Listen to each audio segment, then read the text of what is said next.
Il Veneto ha arruolato 2.973 medici di base nel 2021, ma le zone carenti coperte a scavalco sono 586, manca quindi un ambulatorio su 5. Cosa vuol dire questo? Che per garantire un servizio di qualità nel rispetto dei massimali previsti dalla FIMG, la Federazione Italiana dei Medici di Medicina Generale, l'assessore Lanzarin e l'azienda Zero ne dovrebbero assumere altri 600. Questo è Sveglia Veneto, il primo podcast dedicato all'informazione vista da Nord-Est.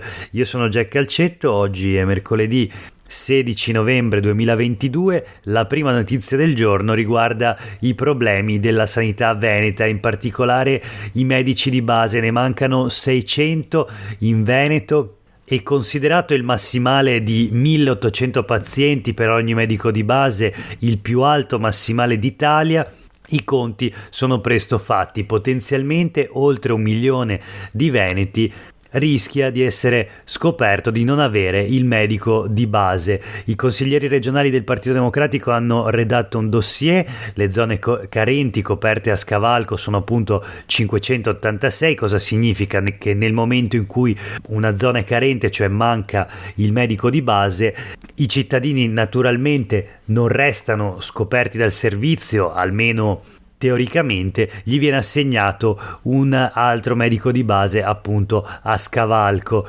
Può essere molto più difficile a quel punto per i cittadini rivolgersi però al medico di medicina generale, naturalmente, che può avere lo studio in una zona lontana, questo soprattutto nelle aree più periferiche della regione. Insomma, trovare un medico è come trovare un tesoro. Sarà colpa del numero chiuso della facoltà di medicina che limita gli accessi dopo il boom degli anni 70, scrive Albino Salmaso sui quotidiani del gruppo Gedi di oggi. Sarà per lo spauracchio del Covid o per gli stipendi da fame rispetto alla media europea, ma quando le ULSS bandiscono i concorsi le aule sono deserte. Il problema infatti non riguarda soltanto i medici di base. Nei pronto soccorso degli ospedali mancano 270 dottori, ad esempio, e per coprire le guardie e le emergenze si arruolano liberi professionisti pagati 100 euro l'ora. È la legge del mercato. Tutto questo porta il Partito Democratico a lanciare l'allarme senza alzare troppo il tono della polemica, scrive sempre il giornalista dei quotidiani del gruppo Gedi, perché ciò che conta è la salute dei veneti, che stanno diventando, per loro fortuna, sempre più anziani e quindi bussano dal medico di base anche 2-3 volte al mese. Ieri i 6 consiglieri regionali del PD hanno presentato un dossier in cui si fotografa la crisi dell'assistenza di base. Allora, una serie di numeri, in particolare relativi alle 586 zone carenti. In testa c'è Verona con 142 ambulatori deserti, seguita da Vicenza che ne ha 132, poi Treviso e Padova quota 73-72. Soffre però di più Venezia con 91 posti vacanti, e poi ci sono Belluno e Rovigo con 37. I numeri, come se ne esce, visto che ogni anno 2,3 milioni di persone bussano dal medico per l'influenza, il farmaco contro la pressione e gli screening di prevenzione con le liste d'attesa da incubo dopo il Covid. Il doppio dossier degli esponenti Dem si chiude con un pacchetto di proposte delineate nel dettaglio ieri in una conferenza stampa. Si tratta di rafforzare il fronte degli ambulatori e quello del personale di segreteria infermieristico per agevolare l'attivazione di medicine di gruppo con dei micro team. Bisogna poi prevedere forti incentivi ai medici che scelgono di lavorare in aree disagiate, a partire dalla montagna bellunese e le isole della laguna veneta. Tema centrale resta quello delle borse di studio. Bisogna formare almeno 600 giovani nei prossimi 2 anni, 1.200 entro il 2027. Sui numeri il PD è meno ottimista rispetto all'assessora Lanzarin, secondo la quale non esiste alcun deficit nel turnover dei medici di base rispetto alla programmazione del corso di laurea. La proposta, innovativa e coraggiosa, secondo Salmaso, anche per il medico di base va creata la specializzazione universitaria con un dipartimento ad hoc finanziato dagli Atenei di Padova e Verona e dalla Regione con il Fondo Nazionale. Si tratterebbe di una scuola di 4 anni, ma per farla decollare ci vuole l'intesa con i Ministeri della Sanità, dell'Università, ora saldamente nelle mani del centrodestra. Quanto al massimale di 1800 pazienti per singolo medico di base, deve scattare solo in via eccezionale per superare l'emergenza Covid. Questo in sintesi il dossier appunto dei consiglieri regionali del gruppo del Partito Democratico, che è ricco di proposte, ma soprattutto che descrive una situazione di grave crisi della medicina del territorio, della assistenza medico-sanitaria più vicina ai cittadini, appunto la carenza dei medici di base in Veneto. Voltiamo pagina, però parlando sempre di sanità e sociale. Sfogliamo le pagine del Giornale di Vicenza, ma anche dei quotidiani del gruppo Gedi di oggi. La notizia riguarda le IPAB. I sindacati scendono in piazza e protestano chiedendo a gran voce la riforma delle IPAB. Una riforma attesa da oltre 20 anni che sta mettendo in crisi sia i lavoratori delle IPAB, pagati anche 500 euro in meno dei colleghi delle strutture pubbliche come ad esempio gli ospedali, ma appunto sta mettendo in crisi l'assenza di questa riforma anche le stesse strutture, le case di riposo sempre più deboli a causa dell'abbandono di tanti professionisti che vanno all'estero oppure si fanno pagare in gettoni o passano al pubblico. E quindi ieri la manifestazione dei sindacati confederali CGIL, CISL e UIL a Venezia per chiedere appunto la riforma delle IPAB, la equiparazione dei livelli salariali e contrattuali dei lavoratori delle case di riposo, equiparandoli a quelli delle strutture sanitarie pubbliche, e poi anche per chiedere un aumento dei livelli di salute e di dignità sia per i pazienti che per i lavoratori appunto. Bisogna adeguare i salari perché è umiliante per chi lavora nelle IPA svolgere la stessa mansione dei colleghi ma con centinaia di euro in meno, uniformare i contratti e aprire tavoli con i sindacati, hanno detto Ivan Bernini della CGIL, Mari Pallaro CISL e Mario Ragno della UIL, che metteranno pressione alla regione per mantenere la parola data e affrontare il problema entro la fine dell'anno. Sì, perché leggiamo sul Giornale di Vicenza l'assessore Lanzarin ai sindacati promette che sulle IPAB ci sarà subito la riforma, subito dopo il voto sul bilancio. L'emergenza determinata dalla pandemia ha impresso un'accelerazione ai problemi dell'assistenza agli anziani e delle IPAB, a cominciare dalla carenza di personale e dall'esodo dei lavoratori dalle case di riposo agli ospedali. Il settore ha ora bisogno di provvedimenti di tipo strutturale come per la sanità. Queste le parole dell'assessore regionale alla sanità e al sociale Manuela Lanzarin dopo il confronto avvenuto ieri al termine della manifestazione con i sindacati CGIL, CISL e UIL. Quindi ammette le difficoltà Manuela Lanzarin, in particolare la carenza di personale e appunto la fuga dei lavoratori dalle case di riposo verso gli ospedali, conferma che il settore abbia bisogno di interventi, il rafforzamento delle IPAB e la soluzione dei loro problemi è una priorità, e promette nuovamente che la questione verrà affrontata già quest'anno, subito dopo l'approvazione del bilancio.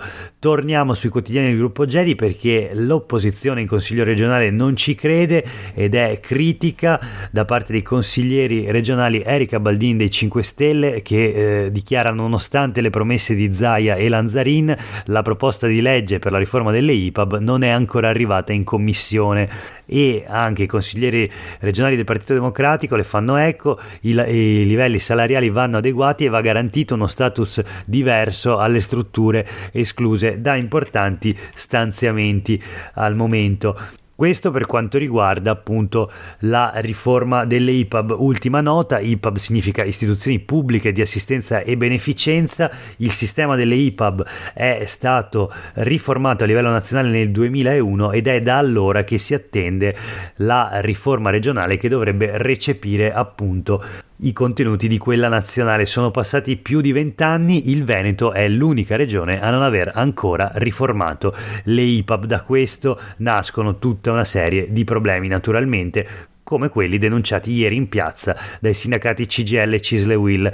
Proseguiamo con la rassegna di oggi, sempre una notizia in tema di sanità e sociale, parliamo di salute mentale. Sono tutti d'accordo i consiglieri regionali dell'opposizione a Palazzo Ferrofini: bisogna investire di più nella salute mentale e nelle attività terapeutiche. Le forze di opposizione in regione sono unite per denunciare l'inadeguatezza dei servizi legati alla salute pubblica. Investiamo molto meno rispetto alla media nazionale, la spesa è molto bassa e siamo sotto la soglia del 5% del fondo sanitario per poter disporre di strutture almeno accettabili. Ieri la conferenza stampa dei gruppi dell'opposizione assieme agli esponenti e militanti del Covesap, il Comitato Veneto per la difesa della sanità pubblica, una conferenza stampa che si è tenuta a Venezia, appunto nella sede del Consiglio regionale del Veneto.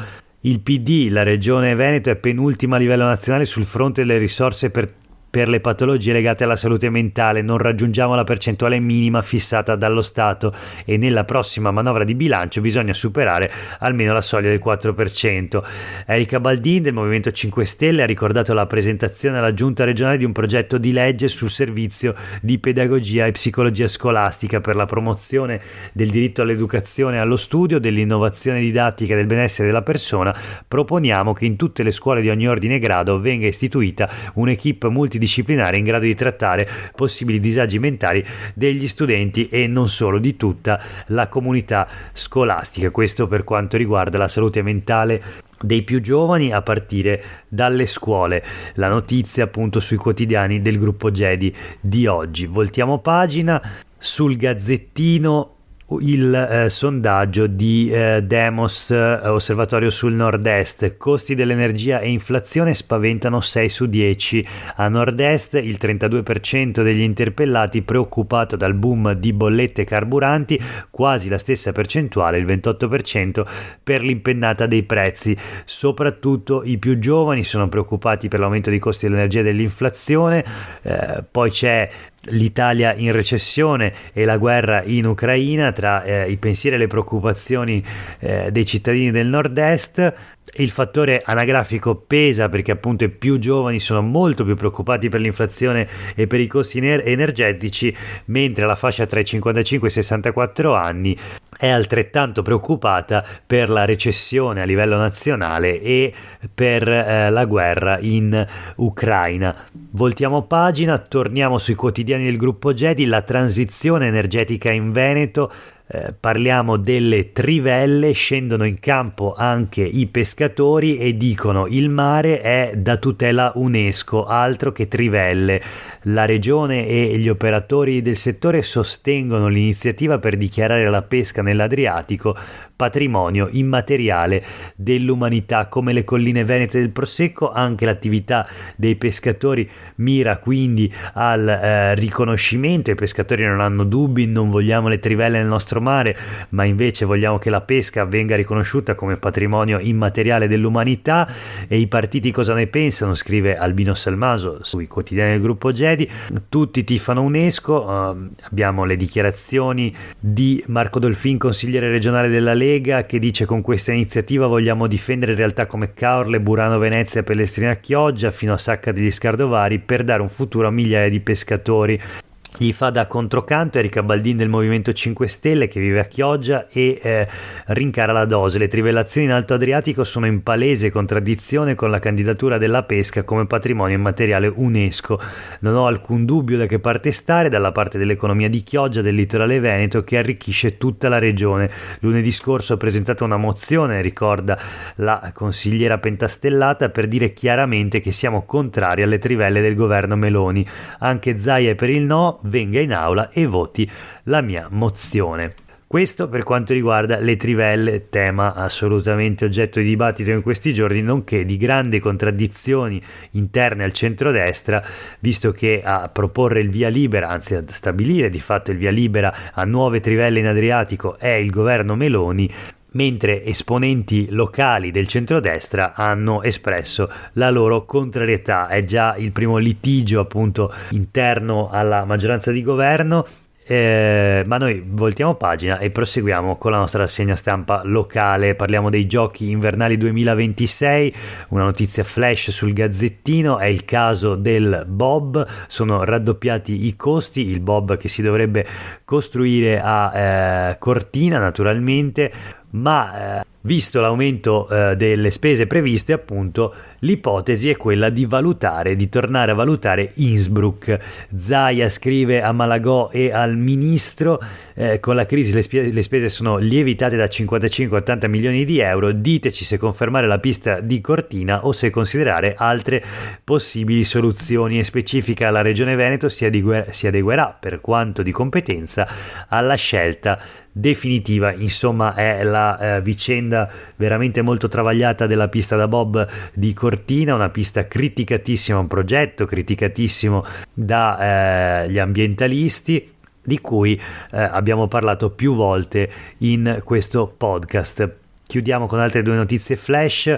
A Treviso, la notizia che troviamo sul Gazzettino di oggi e anche sui quotidiani del gruppo Gedi riguarda una cellula neonazista individuata a Napoli, 4 arrestati, perquisita l'abitazione di un trevigiano. Questo il titolo sul Gazzettino: gruppo terroristico suprematista e negazionista, secondo gli investigatori erano pronti a compiere attentati. A Vittorio Veneto, un simpatizzante iscritto al canale Telegram, sequestrati 2 cellulari blitz anche nel veronese. Cellula neonazista e suprematista, un indagato abita nel Trevigiano, il titolo sui quotidiani del gruppo Gedi, 4 arresti per terrorismo nel napoletano, fra i vertici dell'ordine di Agal con adepti in tutta Italia. Infine, l'ultima notizia di oggi la troviamo sul Giornale di Vicenza e però arriva da Venezia.